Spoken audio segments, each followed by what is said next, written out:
Hello, and welcome to Keep the Channel Open, a podcast featuring conversations about art, literature, and creativity. My name is Mike Sakazagawa, and this is episode 126. Today's guest is Yanyi. Hello, everyone, and welcome to the show. Or, I suppose I should say, welcome back to the show. It's been a long time since the last time I released an episode, almost a year, and you'll hear a bit about that in today's conversation, but we are finally back, and I'm so pleased to welcome Yanyi back to the show for our first episode of 2022. Yanyi is the author of Dream of the Divided Field, published by One World, and The Year of Blue Water, winner of the 2018 Yale Series of Younger Poets Prize, and published by Yale University Press in 2019. His work has been featured in or at NPR's All Things Considered, New York Public Library, Granta, and New England Review, and he is the recipient of fellowships from Asian American Writers Workshop and Poets House. He holds an MFA in poetry from New York University and was most recently poetry editor at Foundry. Currently, he teaches creative writing at large and gives writing advice at The Reading. In our conversation today, Yanyi and I are talking about his latest book, Dream of the Divided Field. When we first spoke about this book, Yanyi described it as his heartbreak book, and it is that. There is heartbreak in these poems. More than that, though, is the feeling of needing to find yourself all over again after the kind of life change that makes you reevaluate everything you thought you knew about your life and yourself. The feeling of needing to name emotional abuse as abuse, but being hesitant to do so. The feeling of needing to break in order to heal. It's an amazing book, and I'm so glad that I've gotten to read it. The book is available now wherever books are sold. I've included a bookshop.org link in the show notes, and I also encourage you to order a copy from your local independent bookstore. Also, coming up on April 17th, 2022 at 2 p.m., Yanyi will be hosted by Kearney Street Workshop in an online conversation with Li Jian Wang called Astrology and Dreams, and there's a link to register for that talk in the show notes. Finally, if you are a writer or an aspiring writer or in any way interested in the creative process, I highly recommend Yanyi's newsletter, The Reading. It is one of my absolute favorites. You can find that at reading.yanyi.com. That's reading.yanyi.com. And there's a link in the show notes for that as well. All right, let's get started. Here's my conversation with Yanyi.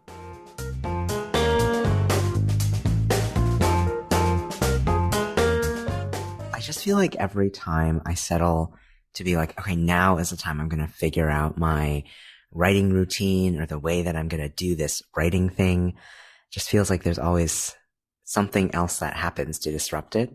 Not necessarily in a bad way, but in a way where it's just like, okay, well now I got to wait for things to settle down again. And so there's a lot of waiting of like, oh, maybe it's now.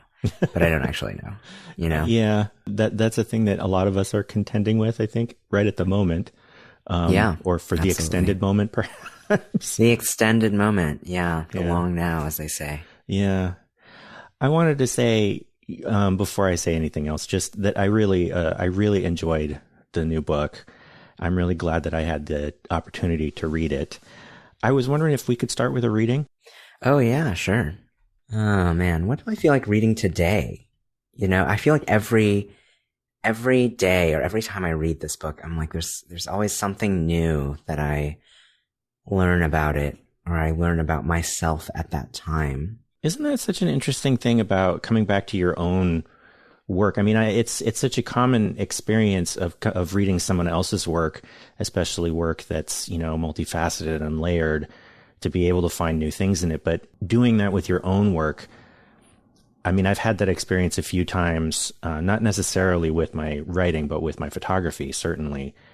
And it's weird, I think, to be surprised by your own, something that you did yourself.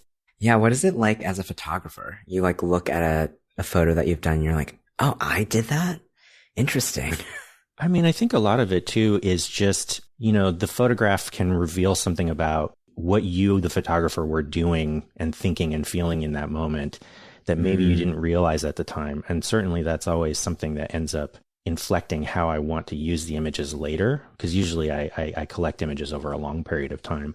But I think that there's also something about when you change over time, when I change over time, that I come back to the image and the image means something new to me now because I'm a different person. Mm-hmm. So, Yeah, absolutely. It's very similar. It's very similar to what it feels like for me when I go back to a poem.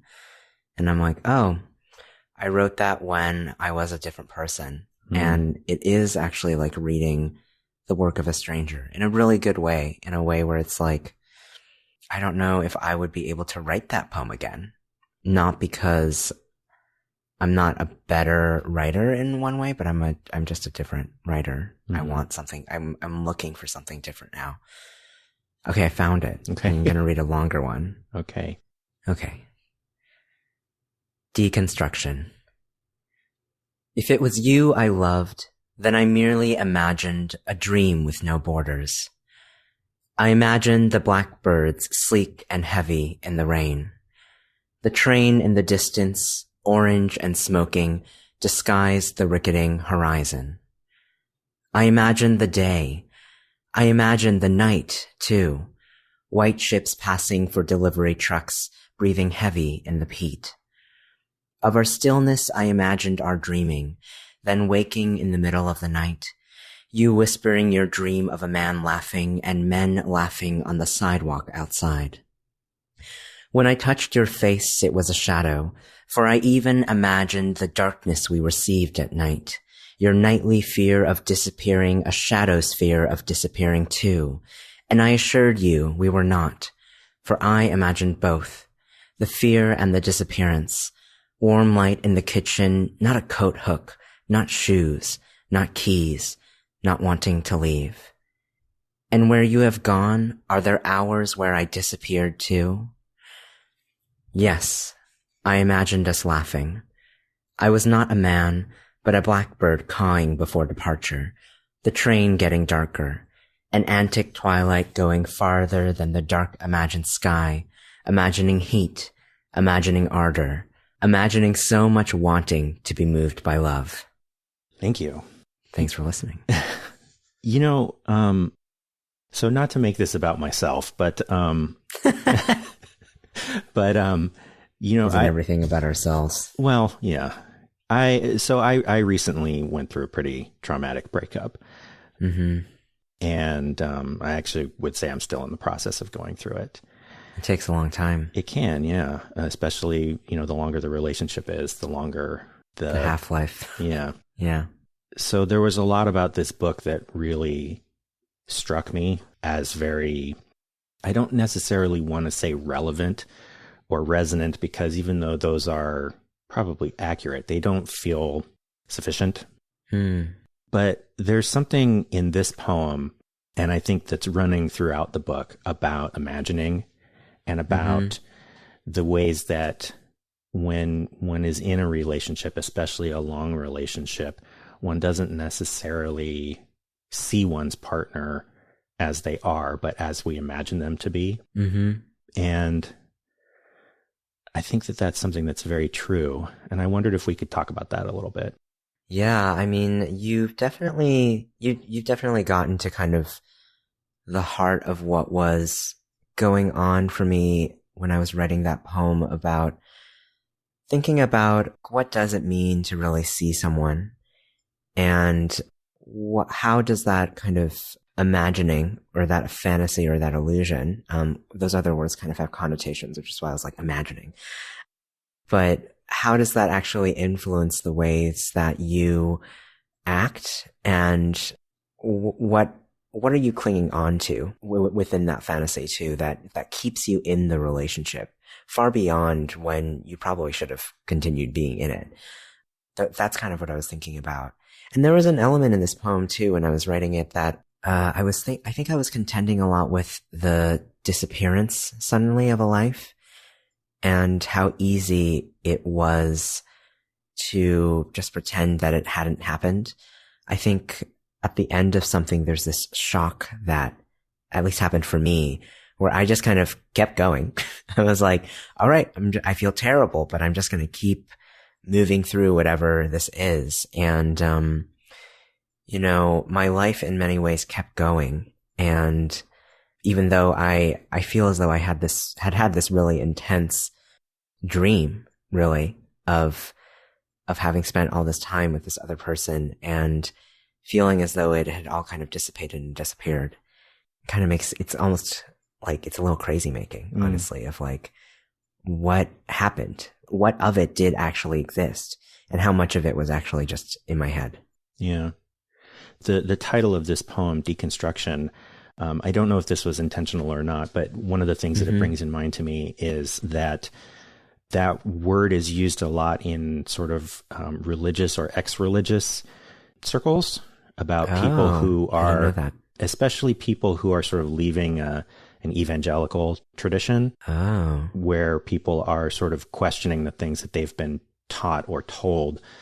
And, you know, maybe they don't entirely leave faith as a concept, but they might be leaving the interpretation that they were raised with. Mm-hmm.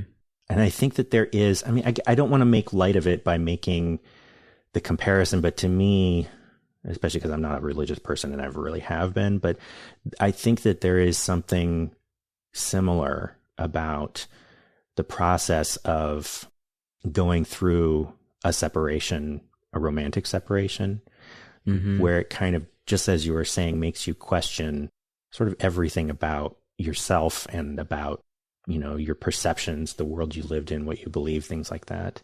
You know what I mean?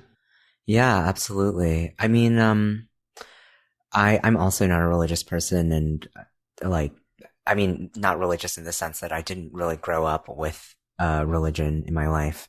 I do consider myself a Buddhist now, but you know, that definition I feel is like a formless thing that's trying to find its form a little bit. Like I'm a Buddhist right now, but am I a Buddhist or am I something adjacent to Buddhist? Maybe I'm going to find something closer that feels a little more right to me, but we'll see. Anyway, that's an aside.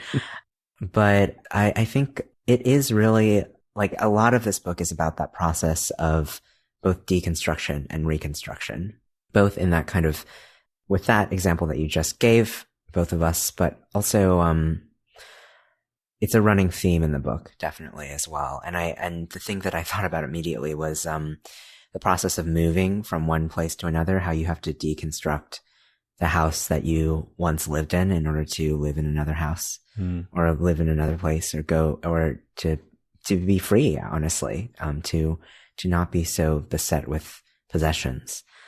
So yeah, that definitely resonates for me. And, I think with a lot of what I'm trying to get at with the book. Yeah. I feel like, you know, when we talk about deconstruction and reconstruction, there is another thread in the book that runs through, which has to do with transition. And in particular, I'm thinking of the two Home for the Holidays poems, as well as Taking Care, that there is a sort of a literal deconstruction of the body that happens in order to reconstruct the body as something new. There's a line in the second Home for the Holidays that goes, "I need to be sick to be well." Yeah. There's a line in Taking Care that says, you know, like when they break the nose in order to construct a better one. Yeah. And in particular, that first Home for the Holidays poem is, I mean, the way that it's written to me feels like the aftermath of a serious violence, because it's so visceral. You know, there's so much like blood and pus and recovery in it. And this idea of having to go through something violent in order to reach something new, better, maybe, feels like, I mean, it feels like that comes up in a number of ways aside from this too, but it also feels like very complicated.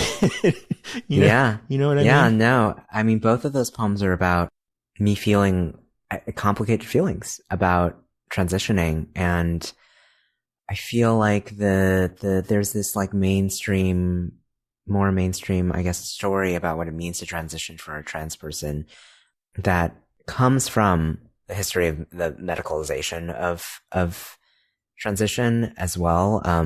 We were like, I had to get doctor's notes and all those things in order to physically transition in the way that I have and the way that I still am transitioning. And you have to kind of put up a like happy face and a confident face and say yes or no, basically. And that image of the nose being broken in order to construct a better one. I heard about that. That is apparently what they do in plastic surgery to rebuild the nose. And I feel complicated feelings about that. It was really difficult for me to make the decision that I made about my body, and what does it mean for me to say I don't want this particular body and that yes, I want another body. That felt really, for the lack of a better term, binary to me. And because, for me, when I was transitioning and talking about home for the holidays, that line you mentioned of like, I have to be sick in order to be well comes from that particular moment when I'm telling my mother that I'm sick so that my voice changing doesn't freak her out. And it is in a way an attempt for me to continue one version of reality for her that obviously has like complicated stuff attached to it of like, what am I protecting her from? Like her transphobia, etc. But also, I think for me, like there is kind of a tension between wanting both, wanting to be the person who, all the people who I have been and also the person who I am now. And for those histories to be recognized and to be very fully part of my life. And I think of the writers Samuel Ace and T.C. Tolbert, both of whom have written letters to their past selves, these other trans-masc poets. And those projects have always been very moving to me, to be very openly kind of like in conversation with oneself and one's past. That I feel like the medicalization of surgery and of transition really, and about passing really, don't really allow you to have if you want to, in a way, be safe in passing, if you will. There's something that you said at the beginning there, and I think you were talking about through that this idea of, putting on a happy face of the experience. Mm-hmm. And it bears too on, what you were saying about Home for the Holidays and needing to sort of protect your mom from this thing, but what are you protecting her from? I feel like there is a thread that runs through here that is about sort of audience, Mm-hmm. And it's, I think, difficult because, when we talk about audience, we're usually talking about art, right? But mm-hmm. Here also, it's not just the art, it's also like as though one's life has an audience. Mm-hmm. And when I think about audience in relationship to art in general, it's always like, who is this for and why is it for them? And what does it accomplish by talking to these people? Or what does it accomplish to talk to this person this way, but also this other person in this way? Mm-hmm. I guess one of the things that I was thinking about when I was reading it, particularly these 3 poems, was that I feel like there is such a political utility to presenting stories about transition in a particular way as being sort of uncomplicated and just simply affirming. Mm-hmm. That are, and in similar ways that one can do with stories about sexual orientation or narratives about race or really anything, right? Right. To present something as sort of straightforwardly positive or uplifting or affirming. And yet I feel like most of us don't really live in that way, right? Like that it is always more complex than that. Even if it winds up being something that ultimately is affirming in our own lives, the process of getting there may not have been. And can we talk about that a little bit in relationship to the book? Absolutely. So many things that went through my mind as you were speaking about this idea of audience. I guess I'll speak to the political utility aspect because of recent events with Texas and trans kids the child abuse thing that they're really ridiculously trying to put forth. I feel as though, I guess this is kind of crossed with that question of audience as well. It feels particularly hard to to talk about the complicated parts of transition when those kinds of violences are really, really active, in the world right now. And the thing that I think about with that is that I'm not really speaking to, the people who want kind of the uncomplicated narrative, I suppose. Like, I'm speaking to, I would say, trans folks who are in that place of questioning around transition and what they want. And it's a very personal process to go through. And I hope that there's room, at least in our communities, for us to have space to teach each other and prepare each other and to care for each other for those more difficult feelings around it. Another thing that I was thinking about from earlier is when you were talking about how surgery that first Home for the Holidays is very violent in a way. And that's because surgery is a really traumatic thing for anyone to go through. And I say it in that poem, but I do think about what it was like for my body to really be so vulnerable and bared open to these people who were operating on me, who, I'd met and spoken to. But yeah, it was a very vulnerable experience for me. It continues to be, especially because it brought me to a new place with my own body and my relationship with my body, in terms of how do I honor it? How do I truly live in it? That was a very powerful experience for me to kind of like come to terms with that. Yeah. And I think it's still something I'm negotiating and working through. Yeah, I think there's obviously more up here in my brain, but those are kind of the two things that I figured I would talk about first. Yeah.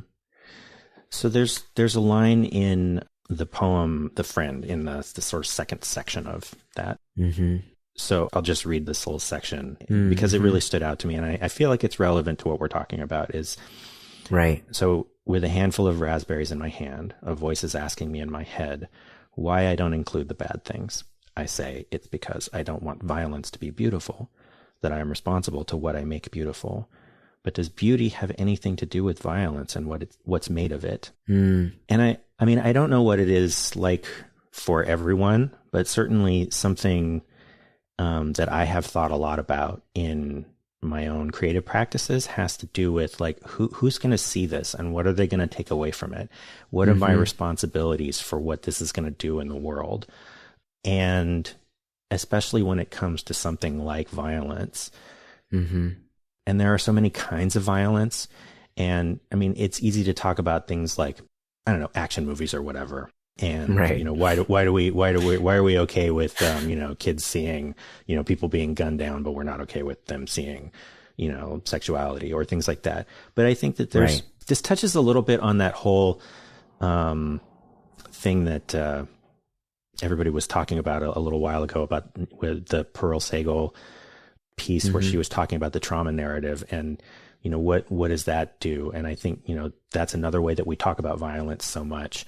And I can never get around this idea, like one, that there are stories, especially personal stories, that there's an urgency to sharing these narratives or sharing art that is around them. But then coming back to this, like, what are we responsible to? And, that, what I'm saying? Like, I'm not saying it very well, but. No, I mean, it's really interesting to me. So I've had a couple of conversations now and people are really drawn to this part of The Friend. And it's so funny to me because it's never the thing that you think people are going to talk about. And, every time I hear this question, at the time when I was writing it, what does beauty have to do with violence and what's made of it is the line. I don't have it open there right now. But at the time I was writing it in a way where it's like, well, maybe beauty doesn't have anything to do with the violence and the violence is over there and the beauty is over here. And now I'm kind of thinking of it as really just a question. Like, it's not rhetorical. It is a question to genuinely ponder and to think about.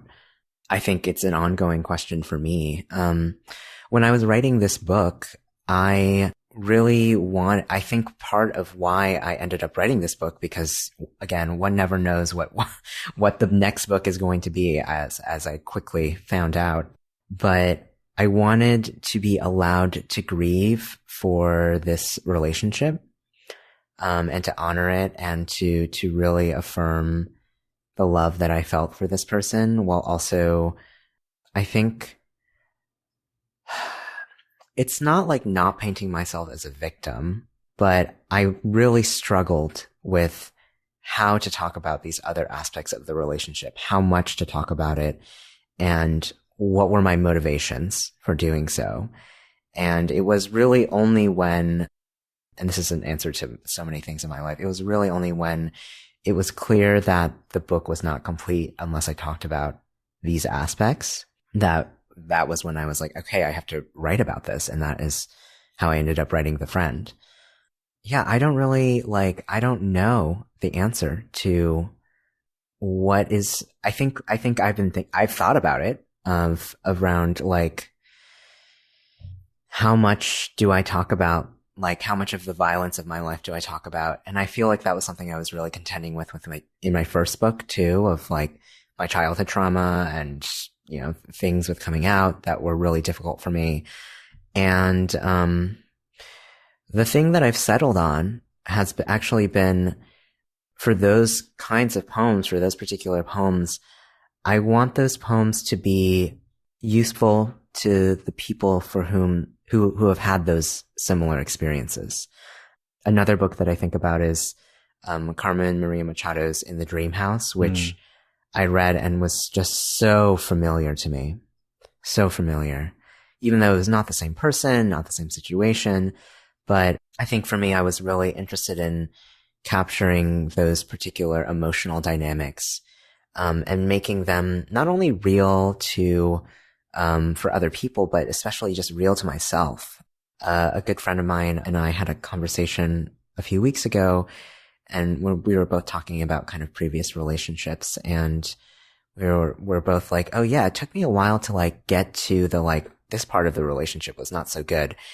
And Dade said, what is it about what, like, because we're both very interested in nuance. And so what is it about nuance that we're so attached to that we couldn't, you know, acknowledge the violence or the other thing that was happening?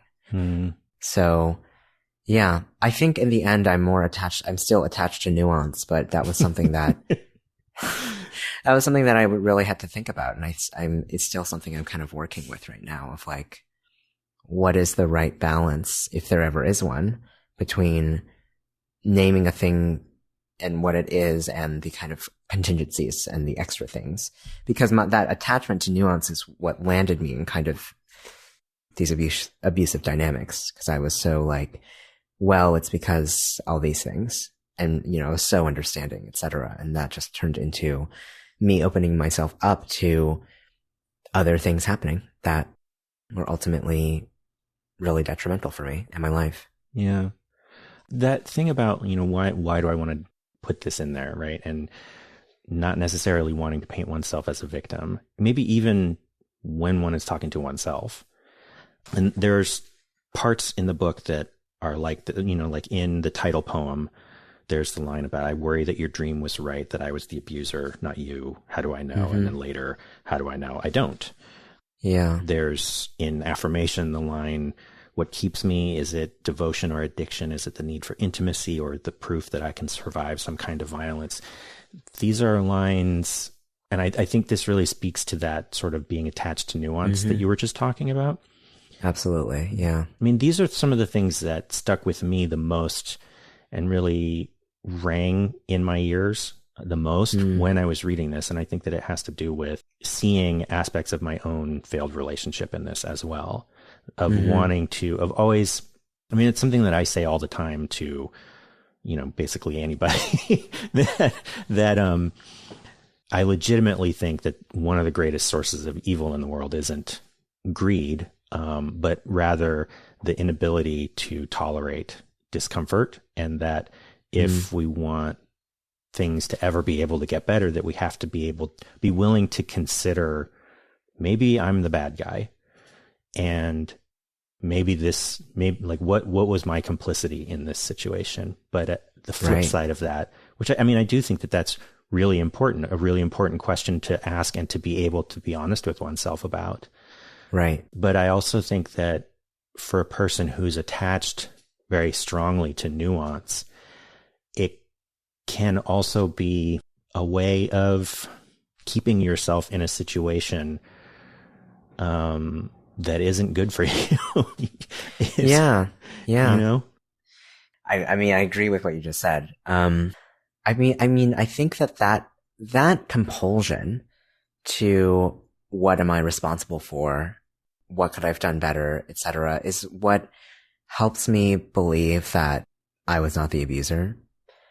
It's like the one thing that I know of, like, it is my greatest weakness, but it is also the thing that, the thing that I'm like, I opened myself up to being the person who was responsible. I was so obsessed with accountability, which obviously rang along with a lot of the movements that are going on around accountability and abuse, which are really important. It's something that you have to learn, I think, in a way through violence and pain. And you have to go through it over and over again until you realize that that's not what you deserve to go through. That's, no matter how spiritual, momentous, pivotal the love feels at the other side. And that's a little bit actually about what deconstruction is referring to, in that so much wanting to be moved by love, so much wanting to be loved, how even the reward that you imagine on the other side of accepting responsibility, of making all the excuses, et cetera, of the violence that you are willing to go through, that the reward that you're expecting may be your fantasy, the cruel optimism, if we're gonna Lauren Berlant it a little bit. And how much longer will you keep yourself in that illusion is kind of, I think, part of the question of the book. Mm-hmm. It's something that I also, think about when coming back to that question of like, why do I need to put this in there? And, sort of what I was trying to get at was just that, seeing someone else go through something similar to what I went through. And this, I think, is the same thing what you were saying about Carmen Maria Machado's book, that it's a really affirming thing to be able to see that, you're not the only person who's gone through this thing, whether it's a positive or a negative experience. Yeah. But I think that it's a little tricky, especially when one is making art that is very personal, because, and it's something I always ask for myself, like, I know that when I've seen pieces of my life in other people's art, it's been, some of the most profoundly moving experiences I've had with art. At the same time, so I have a desire to provide that same feeling of being seen to someone else. At the same time, there's something that feels like kind of weird and a little bit gross about saying, like, I'm going to give you this experience. But then seeing it in someone else, I don't know, it's just, I mean, ultimately, I think we do what we do as artists for some mix of ourselves and what we hope to impart to the audience. I'm not sure that there's like an answer or even really a question in this, but I don't know. It's just constantly on my mind, both when I'm working myself or when I'm experiencing someone else's work, Yeah. I think what I'm hearing and what you're saying is that there's almost in a way a little bit of hubris attached to, like, here's this experience, like, here you go, enjoy it. And I hear what you're saying. And then I'm also like, I wrote The Friend for myself. I wrote The Friend so that I could see for myself what had happened to me and to really feel it and move through it. And, I hope that other people who have had experiences like that especially because emotional abuse is just really, really, like, difficult to pin down, because you might just believe it, you might be like, oh, well, this is just the way that we're arguing right now, or we're having a disagreement. It's kind of like racism in that way. Yeah, it's like there's something really subtle going on, and if it doesn't look like the model of abuse in the world that you've seen, then you hesitate to name it, or you don't have a name for it. And not being able to name it means that you just kind of, you're like, okay, well, this is normal, or this is part of this experience of love or relationships that I just don't know anything about. And it really was like, I needed friends to be like, this is not good for you, or just naming things, or like saying that this behavior was not okay, that kind of thing, that really pulled me out of it, and very reluctantly, really, really reluctantly. Yeah.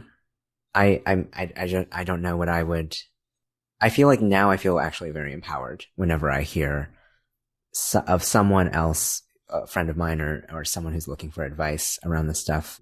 If I hear about an experience that sounds like what I think it is, I feel very much like it is my duty to name it now, and to just pass that forward, or pass that on, of like, the thing that you're experiencing is like not okay or not normal. And being able to say that to myself, to a past self, in a poem is, I think, part of that process or transformation for me. You mentioned having a friend's perspectives being something that is really helpful, and I can definitely see that. One thing that I was thinking about as I was reading this book was, I can't really help comparing it to The Year of Blue Water. Mm-hmm. And it feels like a very different book to me, not just because of the difference in form. Obviously this book is mostly, lineated poems versus prose poems or prose fragments. Mm-hmm. But also I'm just thinking about how the two books feel. And I went back and I reread The Year of Blue Water last night just to make sure that I was, remembering it right. And I was, that there's something about The Year of Blue Water that feels very communal, that even from the very beginning, there's always so much mention of other people and being in conversation with other people, whether it's a literal conversation or just being in the kind of conversation that you can be in as being a reader. Right. Where this book feels a lot more solitary. And I found that difference really interesting. I'm not sure what a better word to use is, but can we talk about that a little bit? Why is it different? Yeah, I mean, I wish I could tell you the reasons why. I will say that this book was a lot more of it was just written when I was alone, and it's me kind of practicing a poetic voice that I had developed long before I wrote The Year of Blue Water. In a way, The Year of Blue Water was a later style than the style that I'm writing in this book, because this is a little closer to the way that I had been writing poems for the time before then.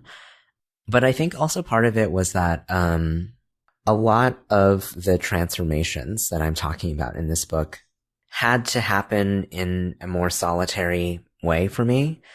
I had friends around me telling me the things that I needed to hear, but I was not yet ready to accept them, or I didn't really know how to understand what they were saying or not saying, really. Because I feel like if you're friends with someone who's kind of going through a relationship that doesn't seem quite great, you don't want to be like the villain friend who's like, break up with them, break up with them, break up with them.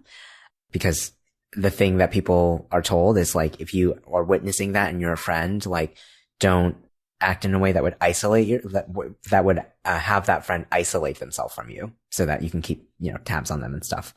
Or, still be a resource for them when they might need you in the future. Anyway, that's an aside. But, okay. Why is it different? Is that, yeah. I don't know if the question is so much why is it different, but just if we want to back up and just talk about the form of things, right? Sure. Especially, there was something you said in the beginning of our conversation about, something formless, like finding its form, that I thought was really interesting. And it kind of, to me, seemed like it just reminded me of the difference in form between these two books. I guess I'm always when I'm thinking about craft in art, like why artists make the choices that they make, and looking at these two books, I mean, just visually, they are very different from each other. Yeah. And I mean, I think there are similarities too, in terms of things like building a narrative or building something like maybe a painting or something out of fragments that there's a similarity as a whole, perhaps, between the two. But yeah, I just, one of the questions I had when I was reading The Year of Blue Water was, why fragments? Why not lineated poems? And now, why lineated poems instead of fragments? And I do think that the form of it does something different, in the experience as the reader. But I wanted to hear sort of, what you thought about that. Thinking back on The Year of Blue Water, that book came out of a project about radical intimacy with myself. Like, I did not know who I was or what I thought. And I'd come to kind of this mental health breaking point where that was no longer okay, because otherwise I physically could not have continued on in my life. And it was actually precipitated by a breakup that I had with the same person it was one of those relationships that was one of those queer relationships that are very nebulous. And is it friendship? Is it a romantic relationship? It's a friendship. And then trauma, blah, blah, blah, blah, blah. So that book was really me moving through kind of the mental health kind of, the word disaster comes to mind. For me, I was very much not put together in the ways that I'm used to being together. And it really felt as though I had to really ask myself very honestly, like, why am I here? What is my life about? And where am I going?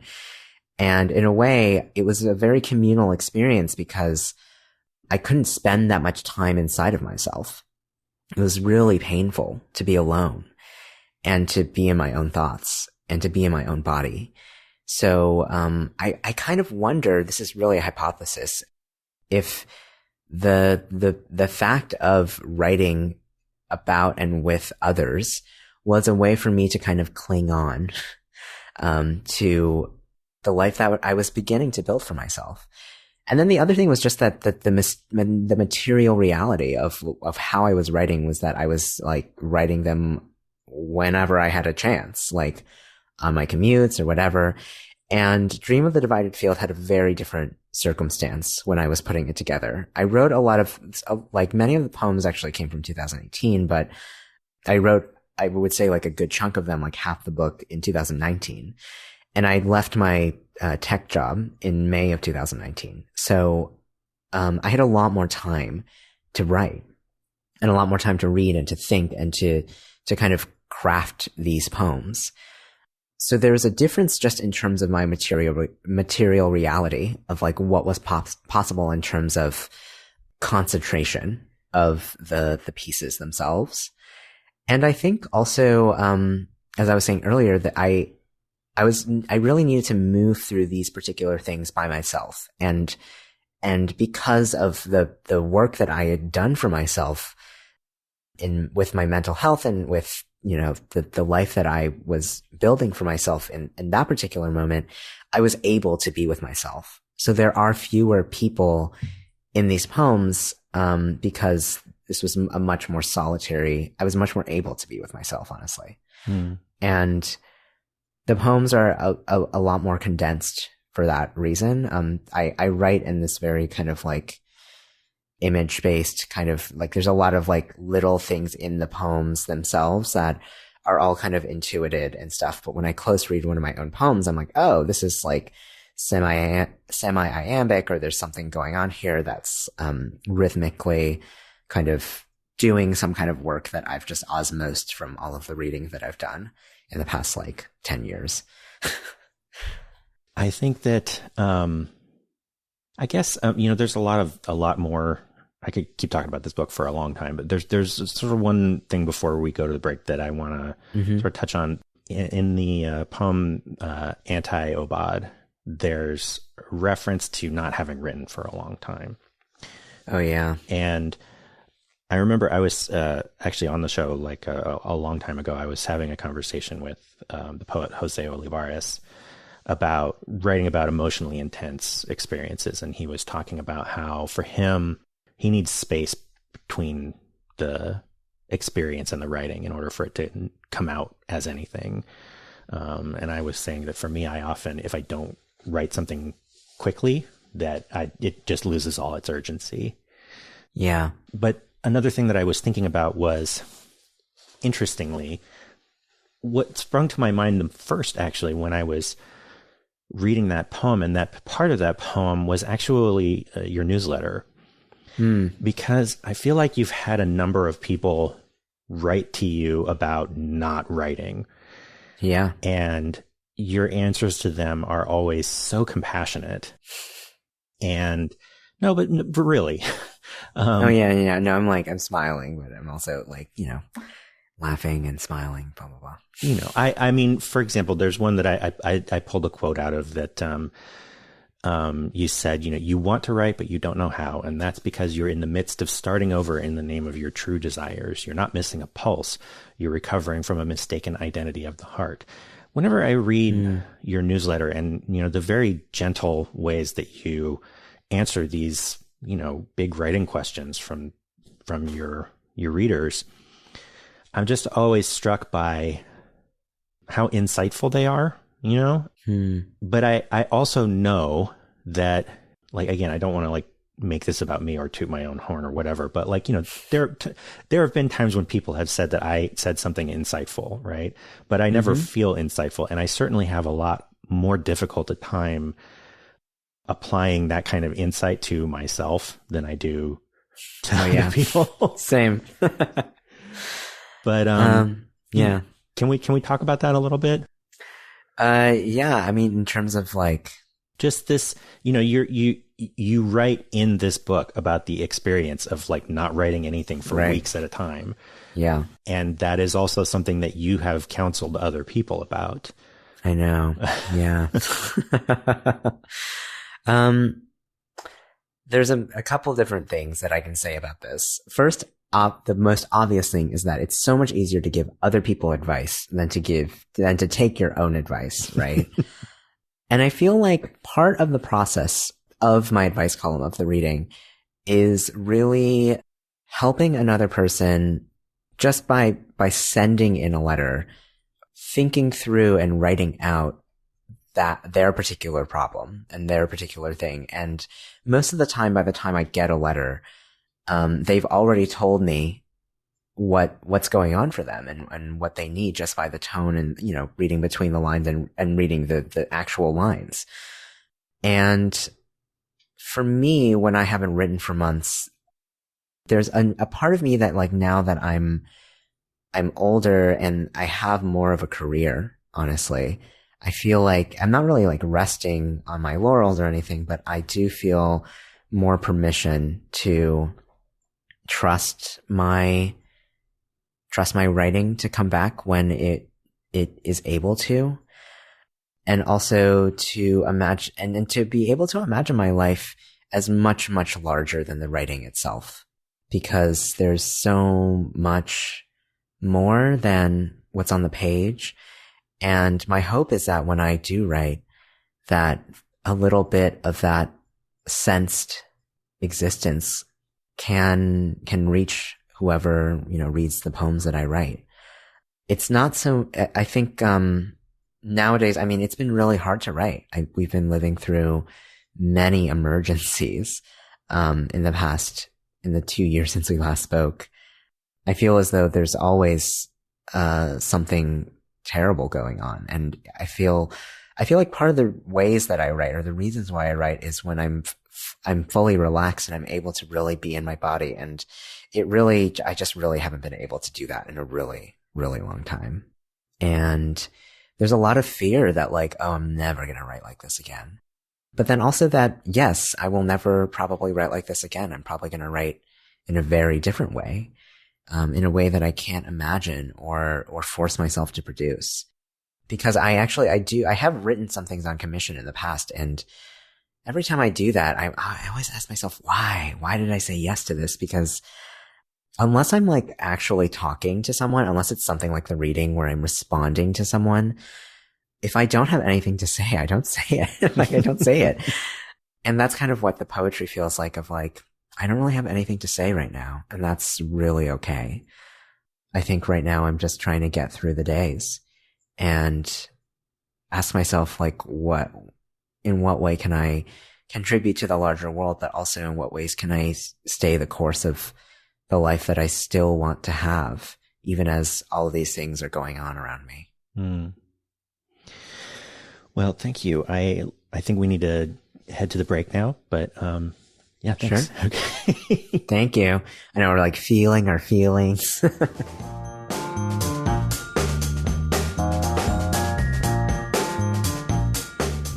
So for the second segment, I always invite the guest to bring a topic of their own, which could be whatever you'd like to talk about, whatever happens to be on your mind. So what would you like to talk about today? So today, I just love to talk to you about grief. Yeah. And how to move through grief. I think especially of the kinds of people dying, of our bodies leaving these lifetimes, but also other kinds of grief too. Yeah. Obviously a huge topic of especially the past couple of years, but I've just been feeling really haunted since the first onslaught of COVID, and hearing the news and watching images of the number of people who had lost their lives to the pandemic.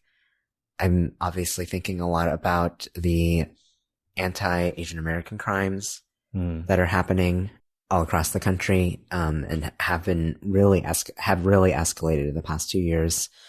And obviously also of the state violence has been happening and had been happening under all presidents, not just Trump. Yeah. And I've personally I moved to a more rural, whiter part of the country, and I've been really missing contact with people who look like me, people who share my identities. And I'm feeling the tensions between safety and community. And yeah, I think those are very relevant to this question of like, how does one grieve? How do we gather, or how do we feel connected to each other if we're not able to be together physically for something like a funeral? Yeah. Last year was a particularly difficult one for me, and for a lot of reasons. But among those that both my dog and my grandmother died. I'm sorry. I think that, well, thank you. But, I think that, when I think about grief, one of the things that I think a lot about is how much grieving is done communally, and needs to be done communally, and how much is done individually and needs to be done individually. And I'm sure it's different from person to person and from culture to culture, but it's something too that, I think one of the things that is so hard about this time too is there's something about grieving together that's can be cathartic, can be really helpful, but also, for me at least, grief also often needs a certain quiet space to do it. And that's hard to come by right now. You know what I mean?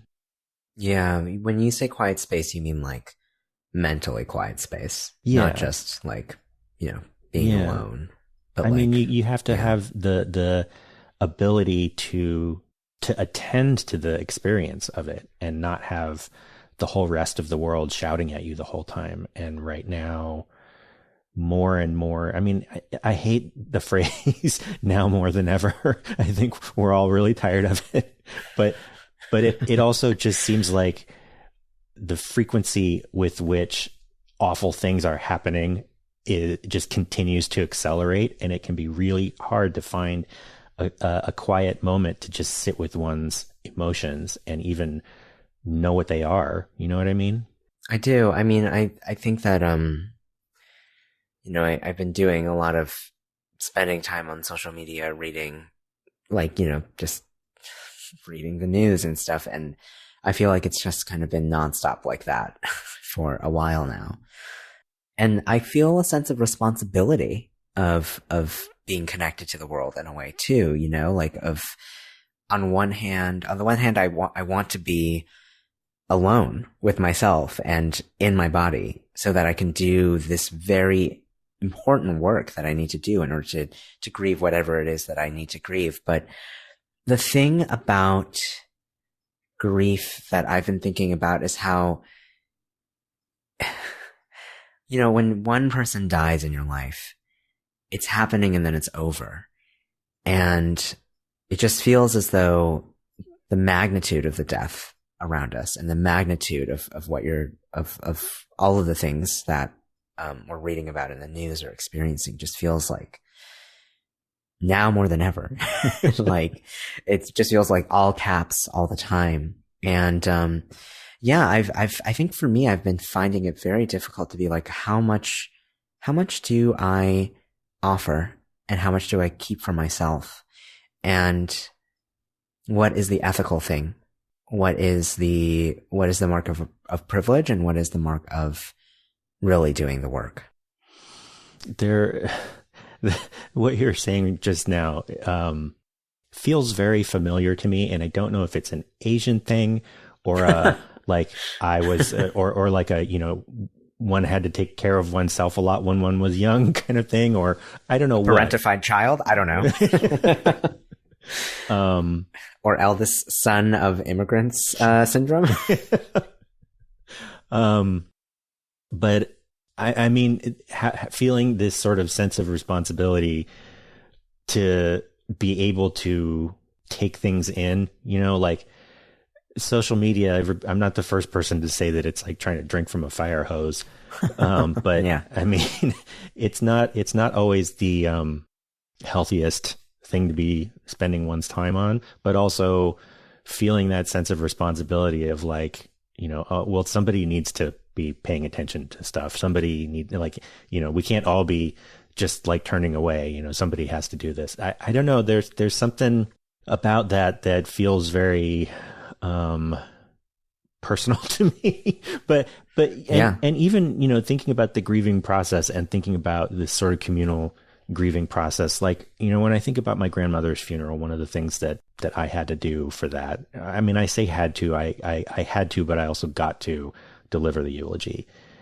Mm-hmm. And that was, writing out the eulogy was something that was sort of helpful to me in sort of being able to try and sum up in some way what my grandmother meant to me and the rest of my family. It was also something that having something to do, like something that I could contribute in a concrete way, made me feel useful, and it was something that helped me put that energy that I was feeling somewhere where I could do something with it. Right. Whereas the sort of grief that I often feel when it comes to the state of the world, whether it has to do with climate change or the pandemic or, war or whatever, that there is this real sense of helplessness and inability to do anything with that anxious energy, not being able to put it anywhere and not being able to funnel it towards something that feels productive or useful, I think is another thing that really, it stymies that process of grieving, Yeah, absolutely. What have you been trying to do to kind of address that? I will be honest. One of the reasons why this show has been on hiatus for almost a year now is because I just haven't been able to pick myself up off the floor until fairly recently. I mean, I think you get to a certain point where, last year was very challenging. I had 3 significant losses. In addition to the 2 I mentioned, I also lost a friend to cancer last year. And then of course my marriage died. So that's another form of grieving. Yeah. It builds up to the point where you just can't kind of do anything about it. Yeah. Other than just completely disconnect. And there is a way that feels kind of selfish, but also at a certain point, everybody hits a point where they literally just can't do anything, like you hit a bottom and there's nothing that you can do. And then trying, sort of growing out of that. I was going to say clawing my way out of that, but I don't think that's the right metaphor. It's really more of a growing kind of feeling, like maybe allowing one's leaves to spread and feel the sun a little bit. Yeah. Eventually you find yourself with a little bit more capacity again. Right. Yeah. Yeah. That makes sense. I don't think it's selfish to turn inward when you need to. I often think actually, especially in responding to letters at the reading, that often people push past the point when they should have turned off the other things to really focus on themselves. I think it's really easy actually to, once you're dissociated from your body or like just once you're panicked enough to a certain level to just continue being on that frequency. Actually, it's interesting that you just said that, like, oh, I don't want to say I clawed out of it, but I immediately was like, so how did you claw yourself out of it? Cause I really felt like, when I was writing The Year of Blue Water, there was a moment when I finally felt like I could feel the light of the world again. And it was when I was reading Agnes Martin's writings, at a library, because it's really hard to get that book. It's just not published. And I just felt myself come back into my body. Like, how like, it's like, I don't know, when your soul has been sucked out and you can see it glimmering over there, but you can't, it's not inside of you anymore. I was feeling that for like a month, at that time. And I slowly felt myself like return back into my body. It was really wild, actually.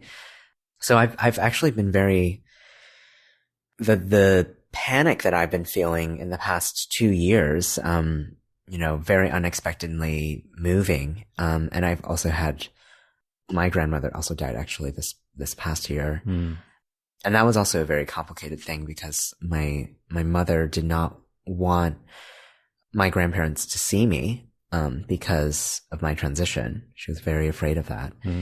And, it was very difficult, but also not difficult for me because of the ways that migrations prevent us from building relationships with our extended family, and the ways that language and culture and distance and technological ability kind of gets in the way of. But that was still hard in its own way.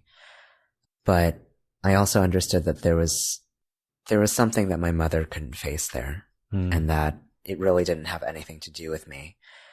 There's something about the experience of loss that really highlights the degree to which we're not in control of the circumstances of our lives. Yeah. And so much of the way that, especially in America, we live is centered around this idea that you can be in control of your life. And moreover, that you should be in control of your life.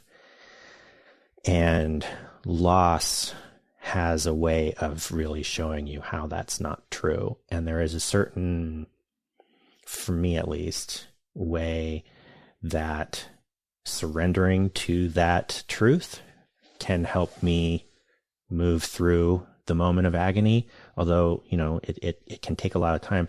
One thing for me that's also been really interesting is, I've been through a lot of loss in my life, starting from when I was a pretty young kid. In fact, up until I actually got married, which was when I was 23, I'd been to more funerals than I had weddings.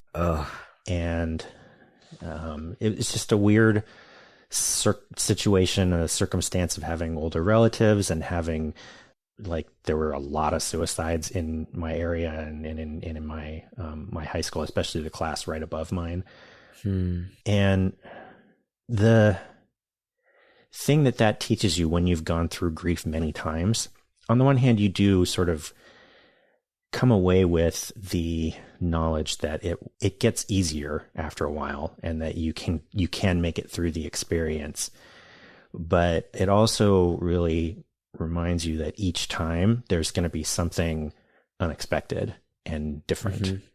Mm-hmm. And also just going back to that other thing that we were saying before, that like, you can't move through something until it's done, you know? And I think that's one of the things that's so difficult about processing this collective grief that we're all feeling about large events, is that none of those events are over yet.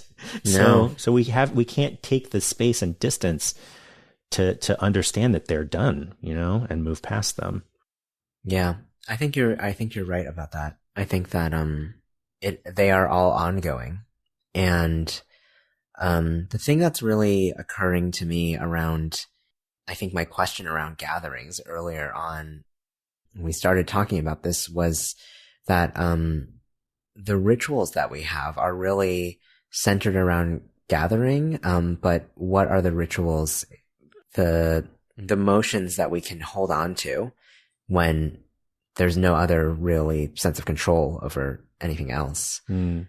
And so, yeah, I've been thinking a lot about that in relation to poetry, and what are the motions that are still possible? What are the ways that we can still gather or still, feel as though there's a future waiting for us at the other side of this? Yeah. I think another thing too that loss also always heightens, for me anyway, is the knowledge that at some point for me there won't be a future. Yeah. And that's for me at least, that's a difficult truth to reckon with. And it's a very uncomfortable one, as I think it is for a lot of people. Yeah. That's not one that I've learned how to surrender to just yet. But, you know, I guess the nice thing is that if things go the way I expect them to, I have more time. And if they don't, then I won't know the difference. Right. Yeah.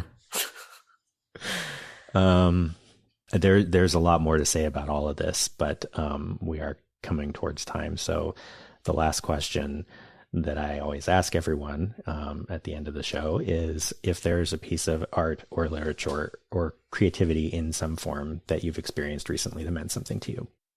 I've really been enjoying Jane Hirschfield's essays on poetry. I think it's a book called 9 Gates. And they're just these kind of contemplations around poetry in relation to the spiritual. And that's been really great for me.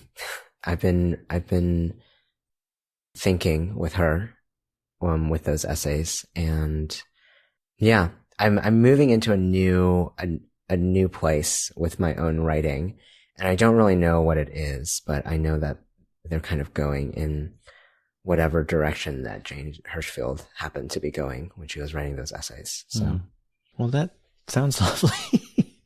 Yeah, it's really nice. I've been thinking a lot about death, actually. So, as you know.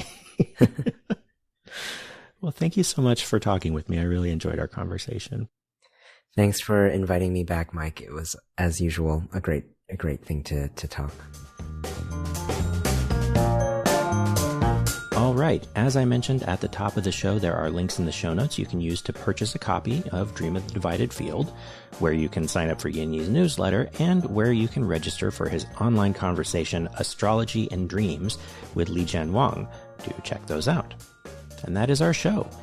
Editing and mixing on this episode is by me. The music is by Poddington Bear, and transcription help on this episode is by Shea Aguinaldo. If you're enjoying these conversations and you'd like to help support the show, tell a friend. If you do that on Twitter or Instagram, tag the show at ChannelOpenPod, and not only will you be helping spread the word, you'll also be putting a smile on my face. You can find all of the rest of the show's social media information, email newsletter, transcripts, and show notes on our website at keepthechanneleopen.com. My next conversation will be a KTCO book club with writer Maggie Takuta Hall, where we'll be discussing Susanna Clarke's novel Piranesi. That episode will be out on April 13th, so stay tuned for that. And until then, remember, keep the channel open.